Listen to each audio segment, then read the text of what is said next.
I'm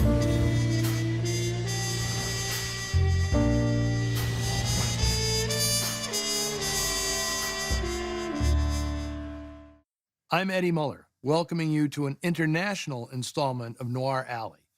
Greed has sealed the fate of many a noir protagonist, but today's offering proves, sadly, that sometimes compassion can be just as dangerous. That's the hook in High and Low, released by Japan's Toho Studios in 1963. The film explores the aftermath of an act of compassion, using a clever mix of cinematic styles. One moment, we're trapped inside a claustrophobic hostage thriller. The next, we're hunting down clues in a breathless police procedural. There's even some grim social drama mixed in during a visit to Yokohama's Dope Alley, which makes Noir Alley seem family-friendly in comparison. For its makers and its viewers, this is a serious undertaking and an epic by Noir Alley standards. With a running time of 2 hours and 23 minutes, it's the longest film I've shown in the 8 years I've been hosting this show. It is worth the investment, though, because High and Low is one of the best films ever made by one of the greatest directors in film history, Akira Kurosawa. Kurosawa was no stranger to film noir. He came to international prominence for his samurai epics in the 1950s, but his reputation in Japan was established with contemporary 40s thrillers like Drunken Angel and Stray Dog.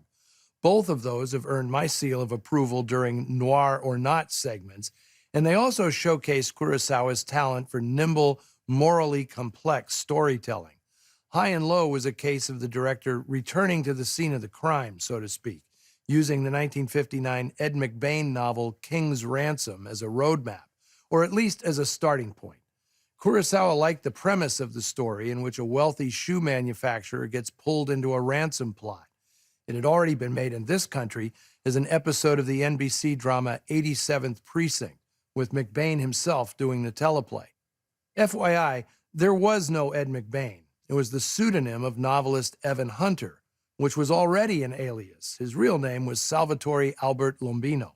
But while Kurosawa loved the predicament at the core of King's Ransom, he wasn't satisfied with the novel's ending. He'd experienced a similar situation years before, when the child of a close friend was kidnapped, and he felt the aftermath of the novel's central crime demanded deeper exploration.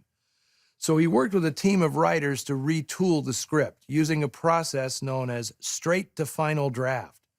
Kurosawa's M.O. was to have writers work on the same scenes separately, then he'd stitch together the pieces he liked best. Working this way, the screenplay was knocked out incredibly fast, while adding significant and powerful changes to the film's second half. Kurosawa specifically altered the novel to enhance two of his biggest obsessions: the class divide in post-war Japan and the conflicting values held by his main characters.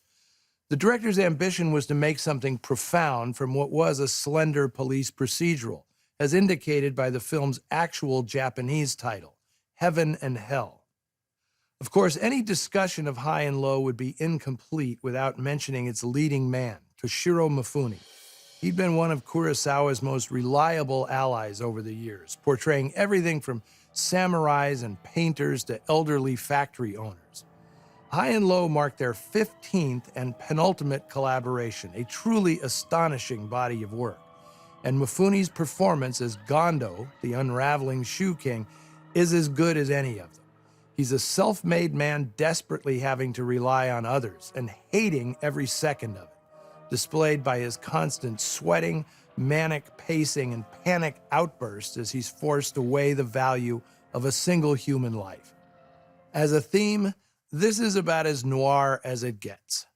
Co-starring an array of Kurosawa regulars like Takeshi Kato, Tatsuya Nakadai, and Takashi Shimura, and featuring a star-making performance by Tsutomu Yamazaki as the unstable mastermind behind the King's Ransom, here is one of Akira Kurosawa's masterpieces, High and Low.